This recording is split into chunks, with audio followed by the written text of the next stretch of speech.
Hello and welcome to this webinar on developing a knowledge-rich, rigorous curriculum in MFL. And of course, always our curriculum, we need to make sure it's engaging and that children and young people make excellent progress. So I'm going to start by sharing my screen.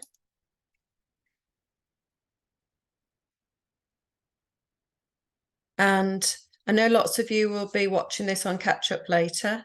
And it's quite a lot to try to fit in everything about curriculum design in 45 minutes.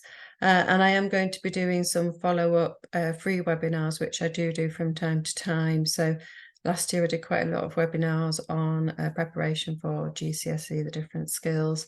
This year, because it's a big focus with the new GCSE, I'm going to be doing a series of webinars focused around the key areas of things that we need to be thinking about when we're developing a new curriculum, and in particular phonics, grammar, vocabulary and assessment.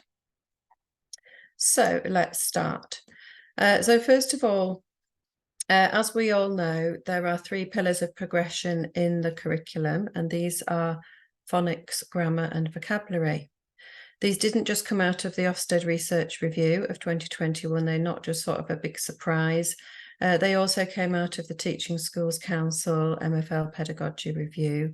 And actually long before that, and I've been teaching languages for 30 years, certainly vocabulary and grammar have been seen as absolutely key strands in the curriculum. Sometimes people call vocabulary topics, but there was always that sort of topic stroke vocabulary strand and always a grammar strand. And I'd say from around sort of 2005, 2006, the idea of teaching phonics based on how we also teach children in primary schools, phonics started to become more considered, more popular, and bit by bit it became part of what's good practice, in particular around teaching pronunciation to young people. So to either children if you're teaching in a primary school or to your students at secondary school. We need to consider these 3 strands in curriculum development. So the first question I might ask, and certainly an Ofsted inspector would also want to see, would be a long-term planning document. And ideally it would show progression through phonics, grammar and vocabulary. So if you teach in a primary school, you'd want as a minimum a Key Stage 2 document that shows progression, ideally just on 1 page. Year 7 to 11, the same thing. And in addition, obviously, I'm sure you've got your medium-term planning documents as well. So where do we start from when we're considering what needs to be in our curriculum, in our long-term overview? We have to start by thinking about what knowledge, understanding and skills do you want your students to have at the end of, for example, year 7, year 8, year 9, and so on. So, for example, in year 7, this might look like a firm foundation of some essential grammar. So, for example, you'd need to introduce the concept of gender, how that links to adjective agreements. You'd have to introduce the concept of verb conjugation, but I would suggest do not teach the full conjugation of even high-frequency verbs because it's cognitive overload. So you'd probably want to focus, for example, on the I form in term 1, perhaps on the he and she form or the you form in term 2, and a different verb form in term 3. And then each time you introduce a new verb form, you can recycle the previous one.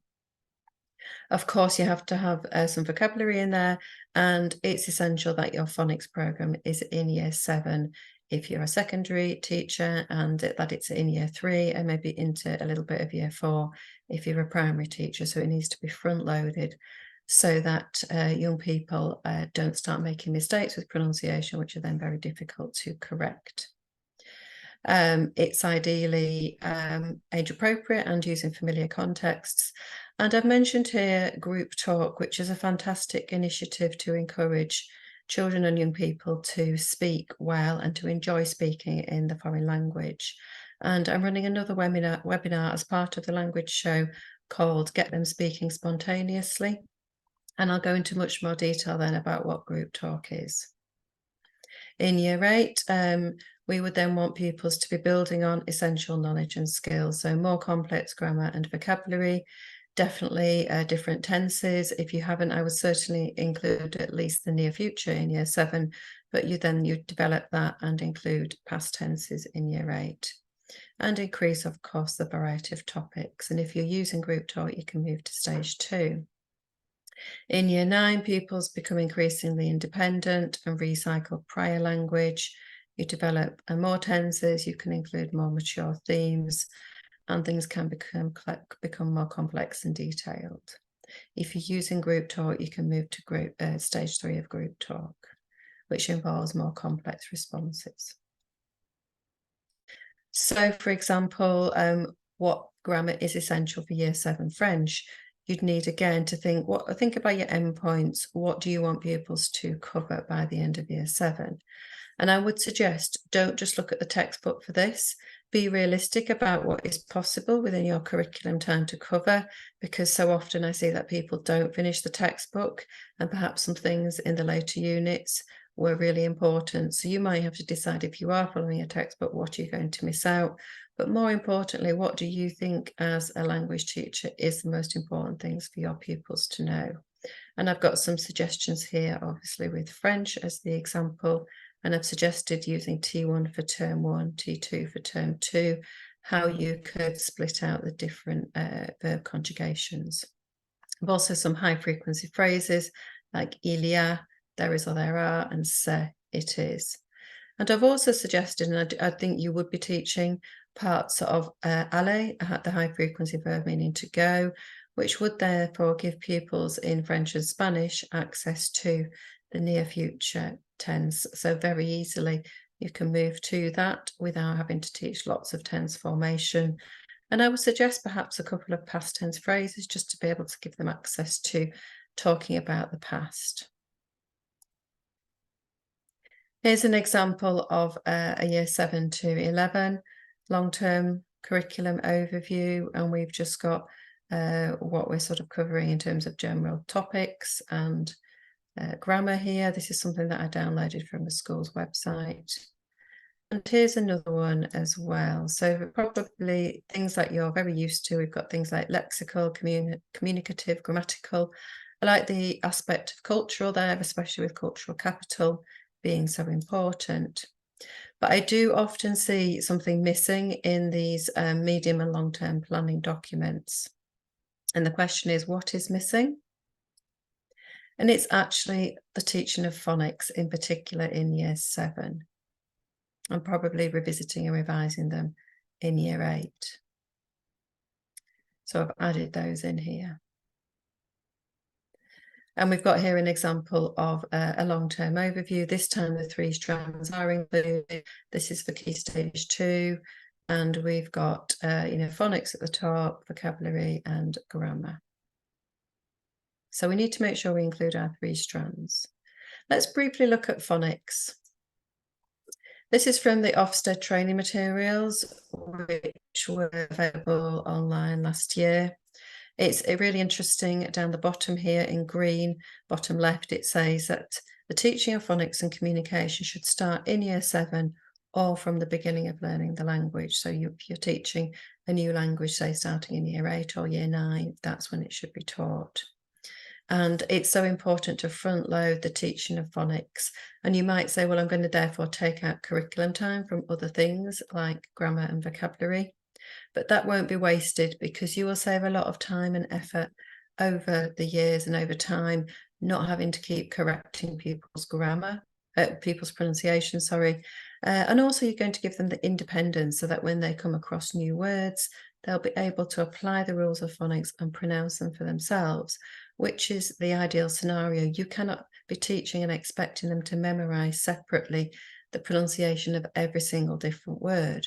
That is a huge job. 1,200 words at the new foundation primary, 1,700 higher. You can, however, teach them the phonemes in French. There are 36 phonemes, 22 are very different from English. If you teach 22 phonemes, that's much less than 1,200 individual words, much more cognitively accessible. And as I said, you will have to take some things out of your curriculum in year 7 or in your first year of learning the language, but it will pay dividends in the future, and pupils will feel more confident and enjoy speaking a language more because they'll feel more confident and accurate. So the sequencing and regular review of phonemes is vital. HT stands for half term here, and I suggest that they do need to have some knowledge of vocabulary to hook their knowledge of phonemes too. So I would suggest teach your half term first of all your typical things that you'd normally teach in year 7, and then start with a weekly section with a separate phoneme each week for about 10 to 15 minutes each week. And that's my suggested sequence in French, and it's based on the more high frequency phonemes coming first, of course. If you want more details about how it's best to teach phonics, I do cover that for about 10-15 minutes in my other language show session called Get Them Speaking Spontaneously. So I'm not going to spend too much time on that. And we're going to move now to grammar. So I see grammar in the curriculum a bit like the spine of the tree, and the vocabulary are like the branches that hang off it. And that's because you can't say anything, you can't do anything without a knowledge of grammar, of course. So let's look at an example of what that looks like in practice with the spine of the tree. So we've got the verb pouvoir, which means to be able to or can in French. And we can see how this can be recycled in lots of different examples. So you can say in year 7, hobbies, je peux aller au centre sportif, maybe. Year 8, in the town, je peux aller à la piscine ou la patinoire.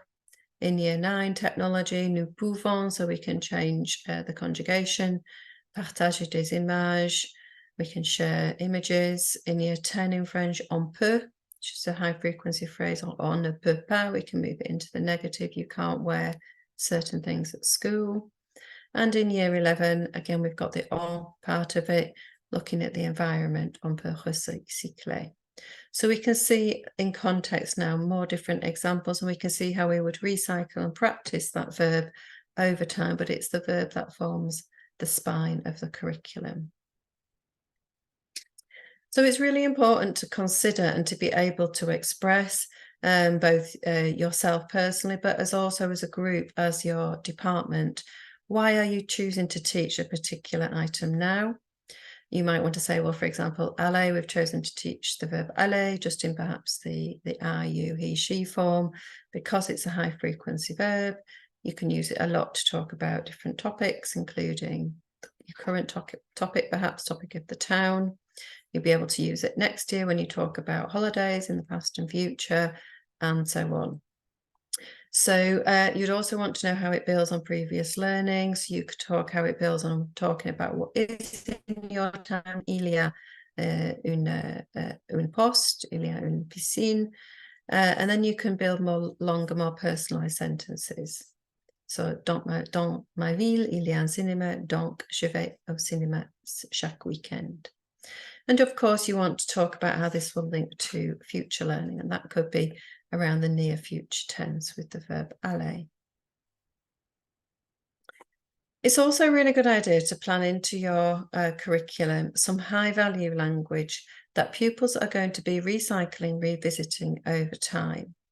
What pupils often say is that they seem to cover too much. I've been doing some school reviews recently and looking at languages, and in pupil voice, pupils often say that they seem to cover too much too quickly, and they don't have enough time to revisit, recycle, to actually remember the words. It's perhaps a little known fact, although if you have been teaching languages for a while, this will probably sort of sit right with you, that pupils need to have come across new language between 6 and 14 times before it sticks. So if you think about that, it's really important to choose the language carefully, because you can't cover everything necessarily, but you want to choose high value language that can be recycled easily in a variety of different contexts. And you would start with perhaps some year 7 language, and ideally you're going to split it between these sorts of structures, like question structures, phrases that go with infinitives, so you can teach a series of infinitives like jouer, manger, visiter, aller, and then you can add je veux, je dois, je vais, j'ai envie de, and quickly you're getting these double verb phrases and you're recycling and reusing those infinitives. Negative structures, it's important to teach those, I would say, to start with in year 7, but you don't need to teach the full range. You could start with ne pas. If you want, you can add a couple more, or you could move those into year 8. There's no right or wrong here. This is just a suggestion. You would want to use phrases used to compare and contrast, like plus que, phrases used to express and support opinions, such as je pense que, je préfère. You might just want to stick to a couple of phrases in year 7, and every time you come across the need for an opinion, just make sure you recycle it. So again, you're helping that language to stick in pupils' memory. You'd want something around phrases to use to describe events, places, people. So you've got things like those 2 high-frequency phrases, ça, il y a. You can have a couple more, such as il a l'air, or je suis allé, I went, j'ai fait, j'ai regardé. In year 7, you wouldn't want to do any more than teach some set phrases in the perfect tense. The perfect tense is too complicated a tense to try and teach that full formation in year 7. You'd want some phrases to use to express emotions and physical states. So the je suis phrase with some adjectives. And of course, you'd have to teach adjectival agreements. You'd want a few time markers, not many. I think 3 is fine in year 7 because you're going to revisit these and then build on them in future years. And then some simple connectives and discourse markers like et, mais, en plus. Looking at year 8, what's really important is you recycle and revisit everything in year 7. That's why I put year 7 plus. But then on top of this, we've got some new question structures, some new infinitive phrases, new negative structures, new comparisons, opinion phrases, and so on. Phrases used to describe places and people. Il paraît, the il form of some of these high frequency verbs in the perfect tense. Il or elle est allé. Some phrases used to express emotions and physical states. So we're getting a little bit more challenging than just je suis. We're moving to je me sens, I feel, with that reflexive verb, but we're not going to teach the full formation of reflexive verbs at this stage. Some more time markers, and then a couple of new connectives and discourse markers. And it's really important here to remember that less is more, because remember, each time you're going to have to revisit all of the previous ones that you've taught in year 7 to make sure that everything is sticking in the long-term memory. I've just missed out year 9 and 10, but I thought I'd move to year 11 so you can see what that might look like in a final phase leading up to GCSE. So we've even got more complex structures. We've got some other negative structures, even though ne que means only, of course. And then we've got some phrases used to express and support opinions, a little bit more like debate. Vous avez dit que, mais moi je pense que, j'espère que. And also some phrases used to describe events, places, people. Il or elle aurait aimé, he or she would have liked. Pendant que, while. And so on. So you can see that this develops over time, but we're not introducing too much new language, and we're remembering every time to revisit. And this absolutely does work, and it does help to make it stick. But it obviously needs to be in your long-term plan. It needs to be agreed with all members of the department so that when pupils change teachers, they're not missing out on some of these key foundational pieces of language. How should we best teach high-frequency words or phrases? Something like je suis, the most high-frequency part of the verb être in the French language, ideally needs to be taught in context. J'ai here as well. We've got an example of some connectives. But they also need to be, as I said before, used in a range of different contexts. So pupils know the individual word, but they also can see what it looks like in a sentence. So the phrase je suis allé, I went, very high frequency. We'd ideally want to teach it in a sentence like je suis allé au restaurant hier, something like that, so they can see what it looks like with a place and with a time marker, because you're never just going to use a sentence and say je suis allé. It's also a good idea to repeat the same phrase in different contexts. So in answer to the question, qu'est-ce que tu as fait le week-end dernier? What did you do last weekend? We could, at a very simple level, if we've taught je suis allé to year 7 pupils, say je suis allé au restaurant. But each year we'd want that to be further developed. And I've got some examples here, so we can add a time marker in year 8. We can then say who we did it with in year 9, perhaps, in year 10, some further detail, and in year 11, an opinion like c'était excellent. Now here I'm thinking about pupils at foundation level, ones who find it particularly hard to remember. But if we ask them a question in a speaking exam, qu'est-ce que tu as fait le week-end dernier? And they came up with that answer in year 11 without having had to memorize it and then forget half of it and not really know what it means. If they actually can say that quite confidently because they've built on that learning year on year, then that would be something positive, and we'd be pleased with that with a foundation student. Of course, with a higher level student, we'd be expecting more of them earlier on. Certainly by year 9, they would be able to say more than that, probably give an opinion as well. And then they would be able to give a much fuller answer by year 11. We can include the high value language that we've mentioned in things like to nows, register routines, homeworks, and also they should form the backbone of pupils' knowledge organisers if you use these. And knowledge organisers are a really handy way of just summarising some key language that you want pupils to learn and know.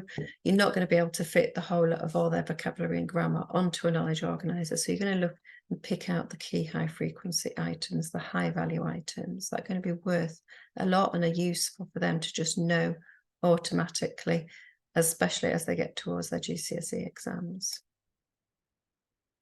Here's an example of some simple high value items, and you could use these and maybe teach perhaps 3 a year until you get to 15 in year 11, and again keep recycling them. And these are particularly high value, so we've got some different tenses used here.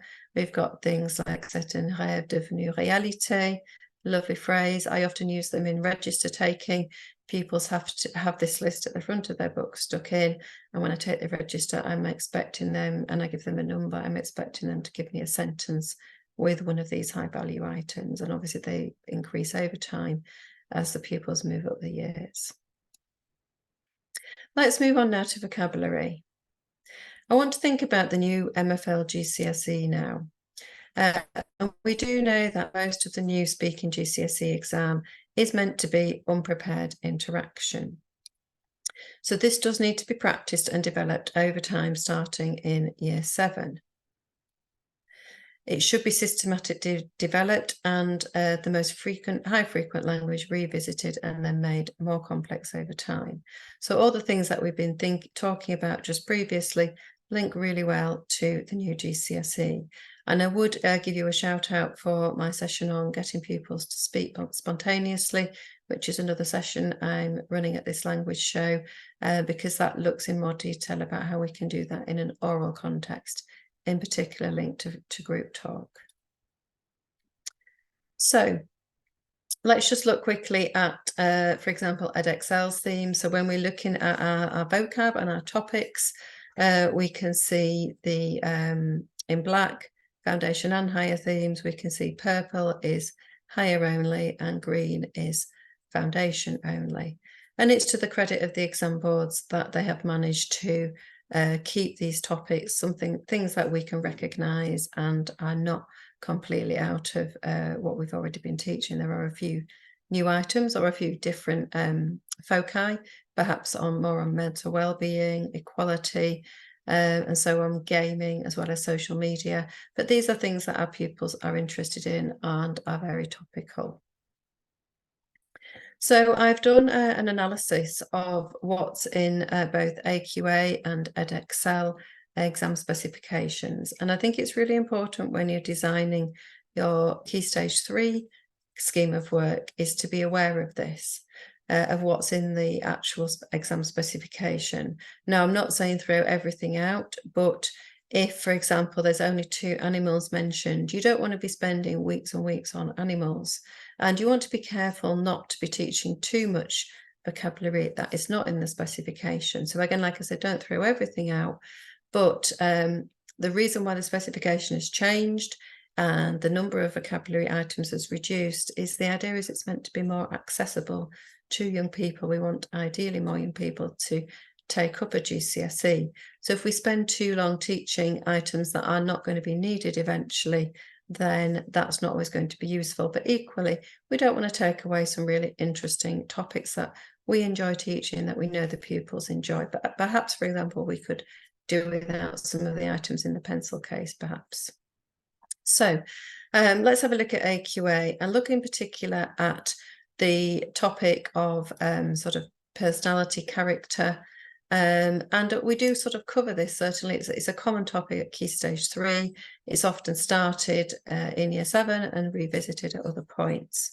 What we've got here in purple are the higher words, and then the black words are the foundation and higher. So fortunately, lots of cognates in here, but we have got some new words that we wouldn't have covered and are included before.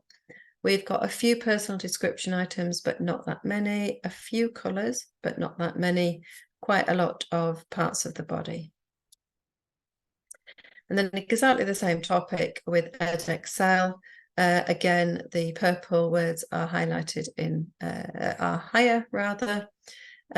We've got, again, lots of things to do with sexual orientation, which is very sort of current in terms of discussion and the need to be able to describe that.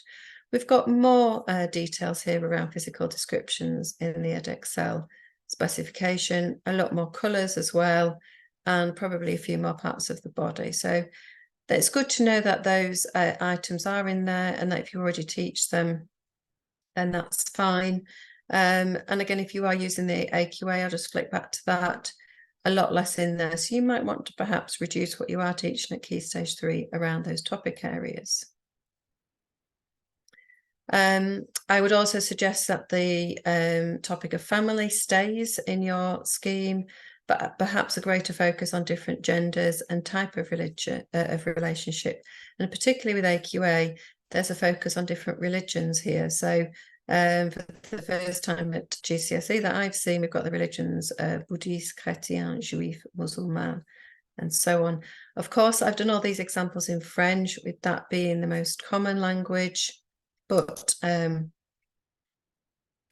got a question here. Yes, I did go through the whole of the vocabulary. So it's a job that I've done for you that you don't have to do. And obviously, I don't know how to do this, but I'll make sure that this PowerPoint gets given to you. But yeah, I had to go through everything in great detail. So yeah, I've done that, so you don't have to. So yes, the family is a great topic to teach. We've got things like, we've always had belle-mère, beau-père. They're very much part of the modern family now, so that's important.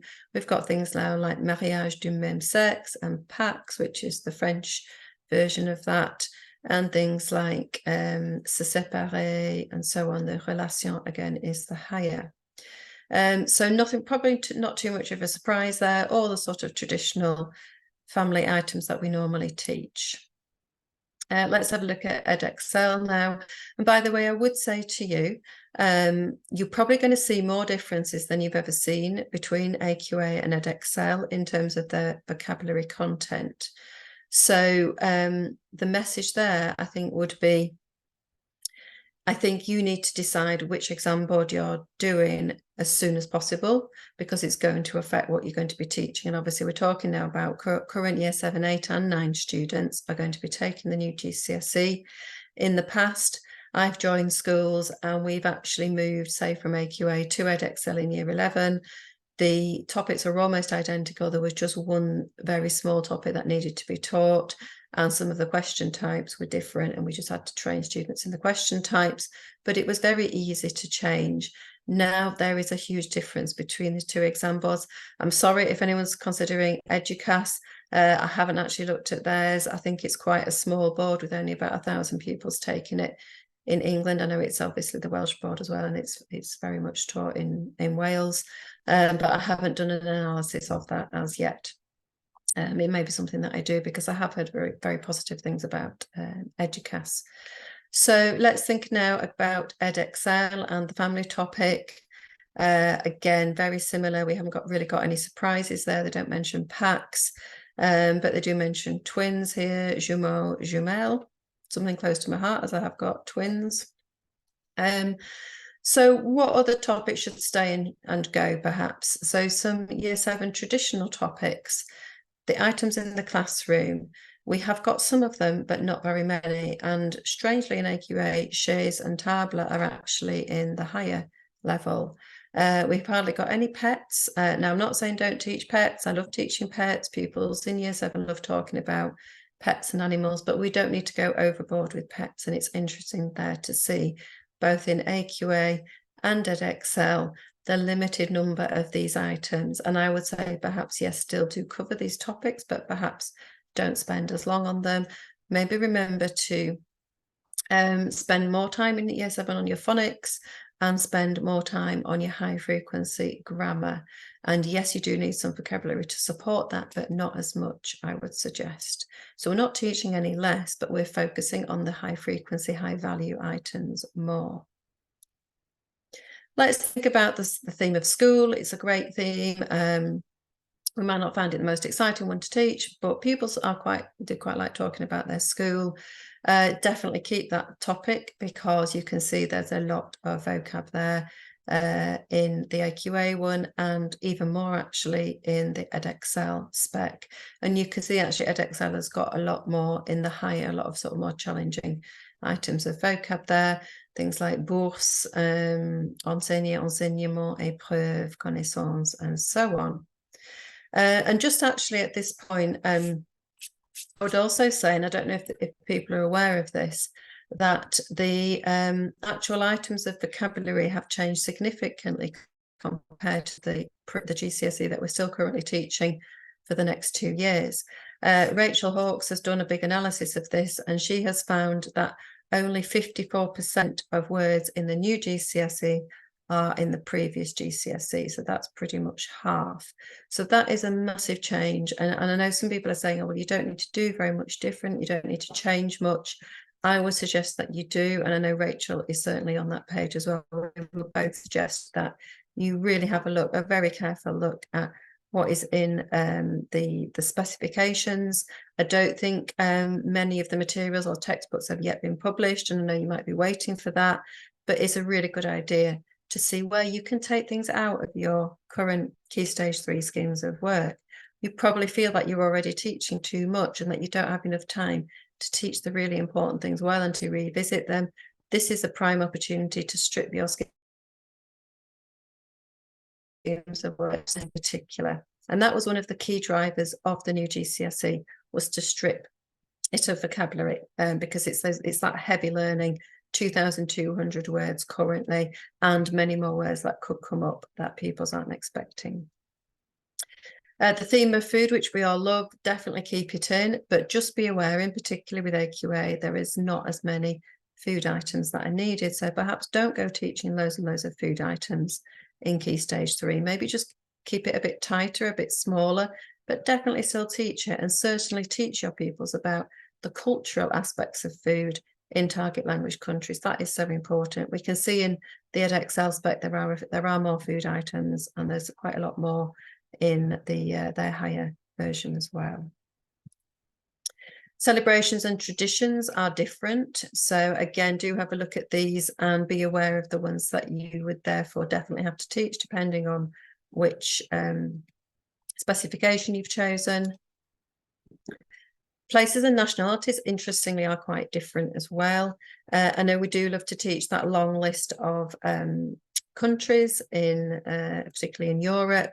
Again, there's probably countries that you already teach that are not listed here. It's not necessarily a problem, but you might need not need to teach as many. Maybe just choose 2 or 3 of the main countries that your pupils go on holiday to, like maybe Espagne, Greece, perhaps Portugal, maybe. But again, have a look, and there's places, things like the Pyrenees, the Alps, the Mediterranean. We've got some nice examples of AQA of where the target language is spoken, such as Quebec, and we've got Maroc and Tunisia, of course. And we've got a few nationalities, but probably not nearly as many as we normally teach. So it might be a good idea here that we could reduce that. It's quite a difficult topic. Pupils often get confused between the country, the noun, and the adjective, the nationality. So we can maybe simplify that a little bit. Again, that's all part of the new GCSE. We need to keep things as simple and accessible as possible. There is a huge difference on the theme of clothes. I personally love the theme of clothes. I always used to have a year 8 project where they did a fashion show and they had to describe an outfit, and they came and wore that outfit and sort of walked up and down while their friend read out or spoke and described their outfit and used adjectives and descriptive items. I'm not saying don't teach clothes, but again, you could perhaps condense that into something smaller if you're teaching AQA. EdXL does have a fair few more clothes, so that it could certainly be a reasonably sized topic and linked with school uniform, of course, if you're teaching EdXL. The house and daily routine, we usually teach that at Key Stage 3. So yes, that should still stay. As we can see, lots of furniture there, some places in the house, but not that many actually, and quite a few daily routine verbs. But again, just be careful. Maybe you don't need to teach every single daily routine verb that you normally would be used to teaching. So for example, with AQA, we haven't got s'habiller, to get dressed, for example. We haven't got se lever, to get up. So again, you might just want to reduce that because it can be a bit overwhelming when people sort of faced with 15 different reflexive verbs, all to do with daily routine. We perhaps don't need to cover as many of these. There is a big difference with the sports and hobbies theme, perhaps a bit of a pity because it is quite a nice theme. There's obviously lots of cognates normally in all 3 languages, French, Spanish and German. Again, a lot less with AQA, a few more in EdXL.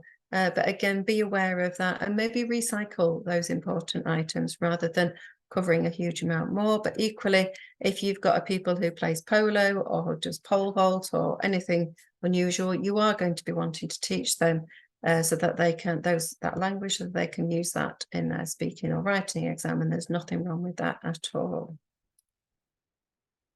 The town and local area should definitely stay, as we can see a huge number of vocabulary items here, all the things that you'd probably expect to see.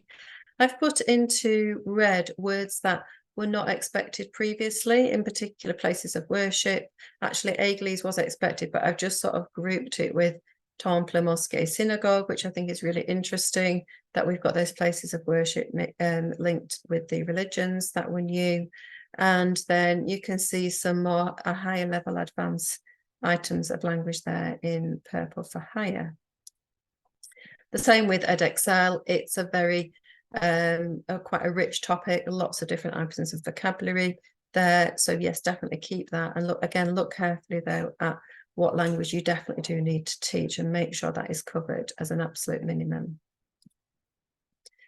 Numbers, months and dates, you'll be pleased to know, are still covered. So we still need to do that. And we probably would be covering those in year 7 anyway. I think someone told me that strangely, I think in German, that Sunday wasn't covered, whereas all the other days of the week were. So obviously you are going to teach all the days of the week, even if they're not all in the specification.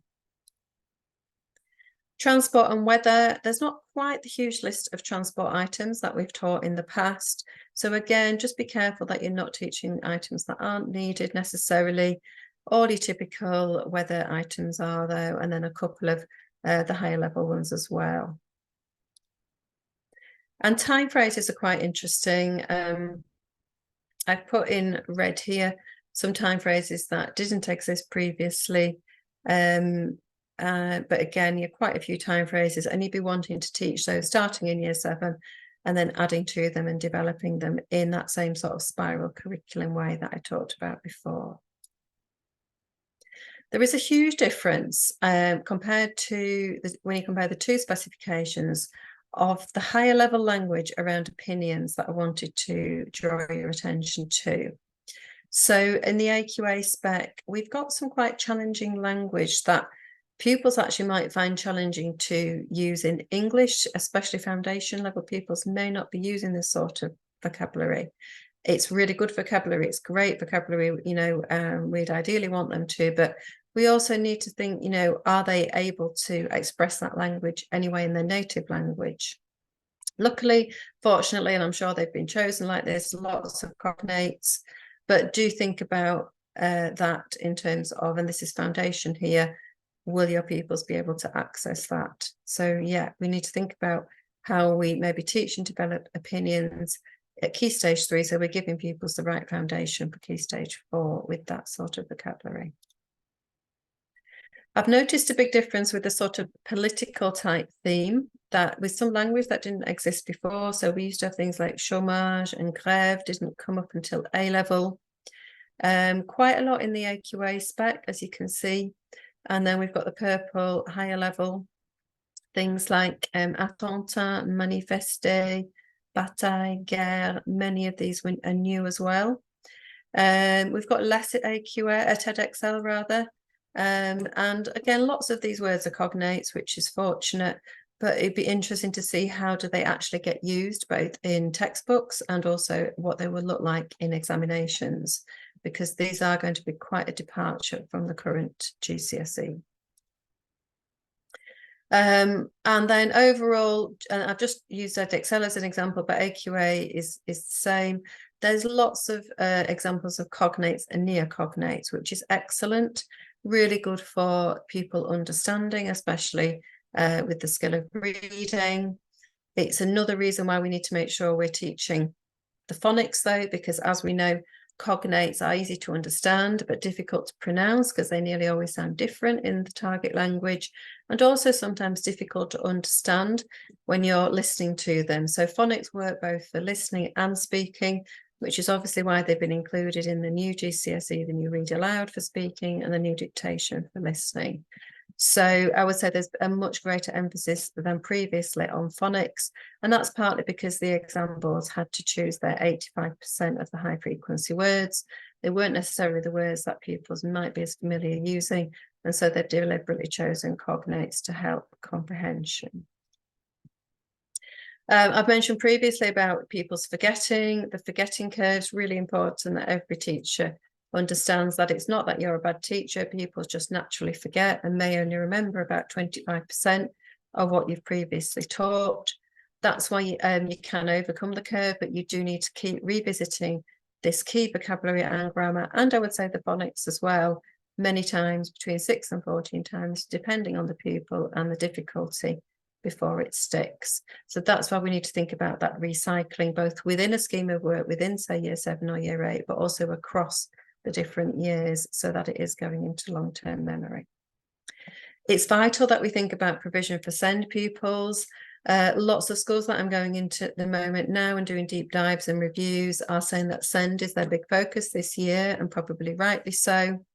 It's a key focus of the inspection framework as well. And you should be able to describe what you're doing to ensure that SEND pupils are achieving an ambitious curriculum. It's not necessarily about sentence starters and not about giving them loads and loads of extra worksheets. It's often having high expectations, but what is really challenging is chunking things down and providing the right support so that pupils with SEND and low prior retainers as well can achieve as much as is possible, can achieve their potential. Just a little tip that the phrase differentiation is no longer de rigueur, if you've not come across, it's now curriculum adaptations that we need to be talking about. That is the phrase of the moment. So we do need to think about how the original aims of the curriculum are being attended to, so that pupils with SEND can access the full curriculum. I would suggest certainly it's always good just to teach the I form of verb and keep reinforcing and recycling that, and not worry about the other parts of the verb until it is really, really secure. So perhaps not even worrying about it for a long, long time, perhaps into year 9.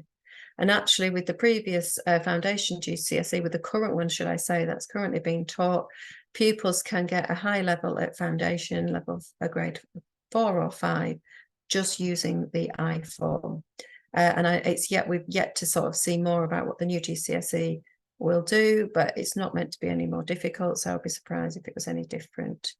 So do you know where your SEND pupils struggle, or your low prior retainers? Have you planned for this? Have you thought about conjugations of verbs, for example, and cognitive overload? I have done this in the past, which is a long-term plan for high, mid and low prior retainers, HA standing for high prior retainers, MA mid, LA low. And it's just been honest, really, I think, about what those pupils can achieve. And yes, it is more time consuming, but I think it helps teachers to be able to plan better and see what coverage of the curriculum is needed. And I can't really have a conversation about the curriculum without talking about assessment, but that is probably, a whole webinar in itself. But it's worth us thinking about how robust it is it meaningful, and what do you actually do with that summative assessment information? If you just put it into a mark book or send it to senior leaders, it's not really worth doing. You have to be looking at where are the gaps in understanding and knowledge, and looking at what you need to reteach and practice. It needs to be diagnostic, perhaps with question level analysis. And can you therefore describe what curriculum adaptations are made based on that assessment information? So hopefully I've just about kept to time. Oh, well, that's good to know from Rachel that Sontag is in there. It was actually Greg Horton who told me that Sunday wasn't in something or other. Perhaps it was a different day of the week. Anyway, thanks for listening to me. And if you want some further information, or if you want me to join you onto a mailing list where I'm going to be doing some further webinars, particularly around curriculum design for the new GCSE, then please do drop me an email, and do have a look at my website, speakeasy.com, where I've got lots of resources for teaching phonics, group talk and GCSE. So thanks so much for joining this, and au revoir and adios to everybody.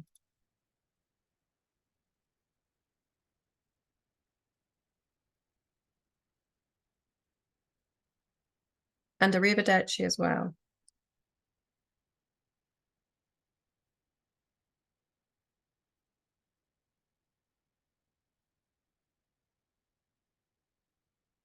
Sorry, I'll just reshare my email, everybody.